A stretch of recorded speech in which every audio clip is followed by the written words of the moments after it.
இந்த குடும்பத்துக்காக பாக்யராஜ் பட்ட கடனை எப்படி அடைக்க போறாரு, என்ன பண்ண போறாரு அப்படிங்கிறத இனி வரப்போற எபிசோட்ல பார்க்க. சேனலை சப்ஸ்கிரைப் பண்ணாதவங்க சப்ஸ்கிரைப் பண்ணிட்டு கண்டினியூ பண்ணிக்கோங்க. மலரோட பர்த்டேக்காக மதி சுரேஷ் கிட்ட சொல்லி அனுப்பி ஒரு கேக் நல்லா பெருசாக சூப்பராக வாங்கிட்டு வர சொல்லியிருக்காங்க. சுரேஷு, ஓ இன்னைக்கு அன்னைக்கு பர்த்டேவா, என்கிட்ட சொல்லவே இல்லை. ஓ அண்ணி அதனால தான் கிச்சன் இல்லை, நீ சமைச்சிட்ருக்கிறியா? Okay okay. அன்னைக்கு பர்த்டேங்கிறது எனக்கு தெரியாமையே போயிடுச்சு. தெரிஞ்சிருந்தா காலையிலேயே விஷ் பண்ணியிருப்பனே அப்படிங்கிறாங்க. அதனால் என்ன, ஒன்றும் பிரச்சனை இல்லை. அவங்க கோயிலுக்கு தான் போயிருக்காங்க. போயிட்டு வரதுக்குள்ளே நீங்கள் கேக் வாங்கிட்டு வந்துடுங்க. கோயிலிருந்து வந்துடுவாங்க. நீங்கள் விஷ் பண்ணிவிட்டு வேலைக்கு கிளம்பிக்கலாம் அப்படிங்கிறாங்க. ஓகே, நான் போய் இப்போவே வாங்கிட்டு வர்றேன் அப்படின்னு சொல்லிட்டு கிளம்புறாங்க சுரேஷ். அப்போ சுரேஷ் வெளியில் போகிறப்போ லக்ஷ்மி ராகவனும் அங்கே தான் உட்காந்துருக்காங்க.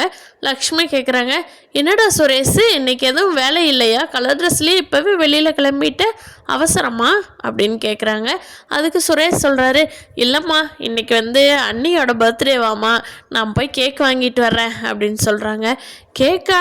என்னடா அது, நம்ம பாப்பாவுக்கு பர்த்டே கேக் வாங்கினா கூட பரவாயில்ல, 7 கழுத வயசாச்சு, இப்போ போய் என்னடா கேக்கு, சின்ன குழந்தையாவ அப்படின்னு சொல்லி லட்சுமி கேட்குறாங்க.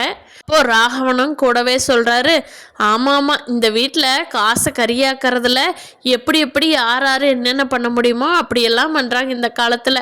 நம்மளாம் காசை எப்படி எப்படி பிடிச்சி வச்சு செலவு பண்ணணும் லட்சுமி. இப்போ இருக்கிறவங்களுக்கெல்லாம் அந்த இது எங்கே தெரியுது போ அப்படின்னு சொல்லி சொல்கிறாங்க. அப்பா ஒரு கேக்கு தானேப்பா, பர்த்டே அன்னைக்கு வருஷத்தில் ஒரு நாள், அதுக்கு ஏன்பா நான் போய் வாங்கிட்டு வர்றேன், நீங்கள் காஃபி குடிச்சிட்டிங்களா அப்படிங்கிறாங்க. இந்தோ இப்போ தானே பொண்டாட்டிகிட்ட சொல்லியிருக்கிறேன், எடுத்துகிட்டு வரேன்னு சொல்லியிருக்கிறா. மலர் இருந்தால் நல்லா காஃபி போட்டு கொடுப்பா, அவள் கோயிலுக்கு புருஷனை கூட்டிக்கிட்டு போயிட்டா. பொண்டாட்டி எப்படி போட்டு கொடுக்க போகிறாளோ இன்னைக்கு குடிச்சு பார்க்குறேன், நீ எப்படி தண்ணி கழுநீர் தண்ணி ஆட்டிருக்கா காஃபி ஆட்டிருக்குதான்னு குடிச்சு பார்த்தா தாண்டா தெரியும் அப்படிங்கிறாங்க. சரி சரி நீங்கள் குடிச்சிட்ருங்க, நான் போன உடனே வந்துடுறேன், டிஃபன் சாப்பிட்டுக்கிறேன் அப்படின்னு சொல்லிட்டு சுரேஷ் கிளம்பிடுறாரு. அப்போ மலரோட பொண்ணு தூங்கி எழுந்திரிச்சு அம்மா அம்மா அம்மா அப்படின்னு அழுதுகிட்டே வர்றாங்க. அப்போ லக்ஷ்மி கண்ணு வாடா கண்ணு, தூங்கி எழுந்திரிச்சிட்டியா, நல்லா தூங்குனீங்களா அப்படிங்கிறாங்க. தூங்குனேன் அம்மா எங்கே அப்படின்னு சொல்லி கேட்குறாங்க அந்த பொண்ணு. அப்போது உங்கள் அம்மாவா கோயிலுக்கு போயிருக்கிறாங்க உங்கள் அப்பனை கூட்டிக்கிட்டு, இப்போ வந்துடுவா அப்படிங்கிறாங்க. நானும் போகிறேன் அப்படிங்கிறாங்க அந்த பொண்ணு. ஏய் பேசாமல் இரு, உங்கள் அம்மா இப்போ வந்துடுவாங்கன்னு சொல்கிறேன்ல அப்படின்னு சொல்லி ராகவன் மிரட்டிகிட்ருக்காரு. அப்போது மதி பாப்பா எந்திரிச்சிட்டிங்களா தூங்கி, இங்கே வாங்க நான் உங்களுக்கு ஒன்று தர்றேன் அப்படின்னு சொல்லிட்டு கிச்சனில் கூட்டிகிட்டு போய் பாப்பா கூட விளையாண்டுக்கிட்டே அந்த பாப்பா அழுகாத மாதிரி வச்சுக்கிறாங்க மலர் வர வரைக்கும். அதே அவ்வளோ பொறுப்பாக பார்த்துக்கிறாங்க.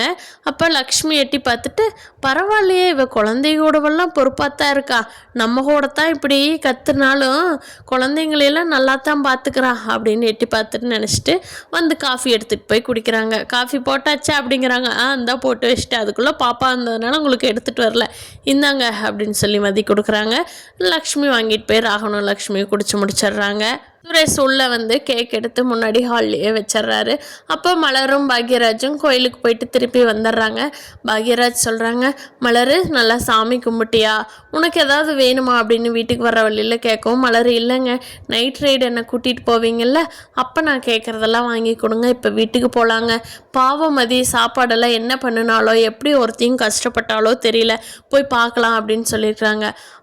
ஒரு நாள் உனக்கு அந்த பொண்ணு லீவு விட்டால் கூட நீ அந்த கிச்சனை விட்டு வெளியே வர மாட்டேன் மலரு, நான் உன்னை ரொம்ப கஷ்டப்படுத்துறேன்னா வீட்டு வேலை வாங்க சொல்லி, வேலைக்கு ஒரு ஆள் ரெடி பண்ணிக்கலாம் சீக்கிரமா. என்ன மலரு, இந்த மாதம் மட்டும் கொஞ்சம் பட்ஜெட் டைட் ஆயிடுச்சு, நம்ம டூரு அங்கே இங்கேன்னு போகணும் இல்லையா, அதுக்கே நல்லா செலவாயிருச்சு, அதனால் அடுத்த மாதத்துலேருந்து ஒரு ஆள் பார்த்துக்கலாம் மலரு, நீ ரொம்ப வருத்தப்படாத, ரொம்ப கைகாலெலாம் டெய்லி வலிக்குதா அப்படிங்கிறாங்க. இல்லைங்க நான் சமாளிச்சுக்கிறேன் பாக்யராஜ் அப்படின்னு சொல்லிட்டு 2 பேரும் வீட்டுக்கு வந்துடுறாங்க. உள்ளே வரதை பார்த்த ராகவனும் லக்ஷ்மியும் மலருக்கு பர்த்டேன்னு தெரியும், இருந்தாலும் ஒரு விஷ் கூட பண்ணாமல் என்ன கோயிலுக்கு போயிட்டு வந்தாச்சாப்பா அப்படின்னு பாக்யராஜ்கிட்ட மட்டும் கேட்குறாங்க. போயிட்டு வந்தாச்சுப்பா அப்படின்னு சொல்கிறாங்க.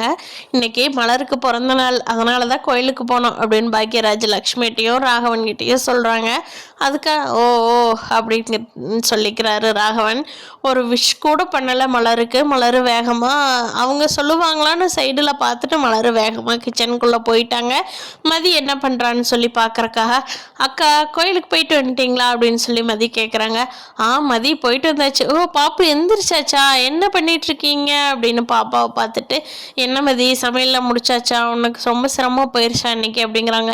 எங்கக்கா அன்னாடு டெய்லி டெய்லி நீங்களே எல்லாத்துக்கும் செஞ்சு கொடுக்குறீங்க, நான் ஒரு நாள் செஞ்சு கஷ்டப்பட்டு போயிடுவேன்னா அதெல்லாம் ஒன்றும் பிரச்சனை இல்லைங்கக்கா, நீங்கள் நல்லா சாமி கும்பிட்டு வந்தீங்களா அப்படிங்கிறாங்க. அதெல்லாம் நல்லா கும்பிட்டு வந்த மதி அப்படிங்கிறாங்க. அக்கா இங்கே பாருங்கள், உங்களுக்கு கேக் வாங்கிட்டு இருந்தாச்சு பர்த்டேக்கு, இப்போவே கட் பண்ணிக்கலாமா இல்லை ஈவினிங் கட் பண்ணிக்கலாமா அப்படிங்கிறாங்க. அதனால் என்ன மதி, எனக்கு எதுக்கு கேக்கெல்லாம், அத்தை மாமாலாம் என்ன சொல்ல போகிறாங்களோ, கேக்கெல்லாம் எதுக்கு மதி அப்படின்னு சொல்லி மலர் கொஞ்சம் பயக்கிறாங்க. அப்போ குட்டி பாப்பா இருந்துட்டு கேக்கு ஆகி எனக்கு எனக்கு எனக்கு இப்போவே வேணும், எனக்கு இப்போவே கேக்கு வேணும் அப்படிங்கிறாங்க. சரிவா இப்போவே கட் பண்ணிடுவோம் அம்மாவுக்கு, இன்னைக்கு அம்மாவுக்கு தானே பர்த்டே, அம்மா கட் பண்ணட்டும் அப்படின்னு மாதிரி சொல்லவும் பாப்பா ஓகே சொல்லிருச்சு. ஹாலில் வச்சு எல்லாத்துக்கும் முன்னாடி கட் பண்ணுறதுக்காக எல்லாரும் கட் பண்ணலாங்கிறப்போ ராகவனும் லக்ஷ்மியும் வந்து முகத்தை ஒரு மாதிரி வச்சுக்கிறாங்க. ஸ்ருதி, மதி, சுரேஷ், பாக்யராஜ், மலர் இவங்களாம் சந்தோஷமாக கேக் கட் பண்ணி எல்லாத்துக்கும் கொடுத்து சந்தோஷமாக இன்னைக்கு தான் மலரோட பர்த்டே கேக் கட்டிங்கோட இந்த வீட்டில் நடந்திருக்குது. அப்போது லக்ஷ்மி இருந்துக்கிட்டு, ஆமாம் இந்த கேக்கு கட் பண்ணுறதெல்லாம் வருஷம் ஏதோ வெட்டிட்டு இருந்த மாதிரி இந்த வருஷம் என்னடா புது பழக்கம் அப்படின்னு சுரேஷ் கிட்ட கேட்கவும், பரவாயில்லம்மா அதனால் என்ன, டெய்லியும் எல்லாத்துக்குமே பர்த்டே வருது, வருஷத்தில் ஒரு தடவை தானே வருது, விடுங்க அப்படின்னு சுரேஷ் சொல்லவும் அமைதியாகிடுறாங்க லக்ஷ்மி. எல்லாருமே அவரவர் வேலைக்கு கிளம்பி போயிடுறாங்க. பாக்யராஜும் போயிட்டு சாயந்தரமா ஈவினிங் வீட்டுக்கு வரலாம் சந்தோஷமா அப்படின்ட்டு கிளம்பிட்டு இருக்காரு. ஏன்னா இன்னைக்கு மலரை நைட் ரைடு கூட்டிகிட்டு போகிறாரு இல்லையா, அதுக்காக ரொம்ப சந்தோஷமாக வந்துட்டு இருக்காரு.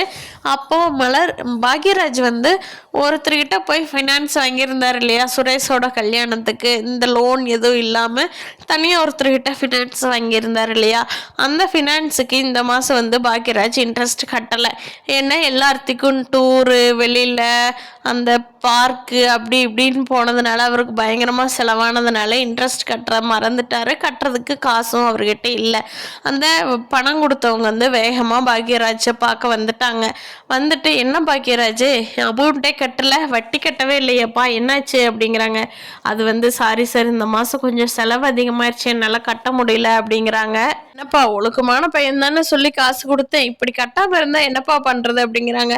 கண்டிப்பாக அடுத்த மாதம் சேர்த்து கட்டிடுறேங்க சார் அப்படிங்கிறாங்க. சரி நீ கட்டுப்பா, அது வரைக்கும் என்ன நான் சும்மா போக முடியாது, உன் வண்டி இருக்குதுல்ல அதை கொடு, நான் வண்டி எடுத்துகிட்டு போகிறேன், நீ வட்டி கட்டிட்டு இந்த வண்டியை திருப்பிக்கோப்பா அப்படின்னு சொல்லிட்டு பாக்யராஜோட வண்டியை எடுத்துகிட்டு போயிடுறாங்க. பாக்யராஜனால எதுவுமே பேசவே முடியல. காரணம் வட்டி கட்டல, அதனால அவங்க வண்டி எடுத்துட்டு போகத்தான் செய்வாங்க, அவங்கள சொல்லி எந்த பிரயோஜனமும் இல்லை, இன்னைக்கு மலரை வேற வெளியில கூட்டிட்டு போகணுமே அப்படின்னு சொல்லி ரொம்ப அழுகாத குறையா சோகமா வீட்டுக்கு ஒத்தையில நடந்து போயிட்டு இருக்கிறாங்க. இன்னுமே பாக்யராஜ் வரலையேன்னு சொல்லி மலரு ஃபோன் எடுக்கிறாங்க. அப்போ பாக்யராஜுக்கு ஃபோன் அடிக்கிற சத்தமெல்லாம் எதுவுமே கேட்கல. அவ்வளோ கவலையா வண்டி கூட என்னால் வச்சு இது பண்ண முடியலையே அப்படின்னு சொல்லி புலம்பிக்கிட்டே வீட்டை நோக்கி போய்கிட்டு இருக்கிறாரு நடந்து. கடன் வந்து சுரேஷ் கல்யாணத்துக்காகத்தான் வாங்கினதுன்னு மதிக்கு தெரிஞ்சதுன்னா மதியும் சுரேஷும் மந்த்லி கடனை பே பண்ணுவாங்களா, அவர் மட்டும் பே பண்ணணும் நம்மளோட கல்யாணத்துக்கு அப்படின்னு மதி கேட்குறப்போ வீட்டில் இருக்கிறவங்கெல்லாம் என்ன பதில் சொல்ல போகிறாங்க அப்படிங்கிறது இனி வரப்போகிற நாட்களில் இன்ட்ரெஸ்டிங்காக இருக்கும், பார்க்கலாம் ஃப்ரெண்ட்ஸ். நம்ம வீடியோவை லைக் பண்ணாதவங்க லைக் பண்ணிக்கிட்டு சப்ஸ்கிரைப் பண்ணாதவங்க சப்ஸ்கிரைப் பண்ணிக்கோங்க.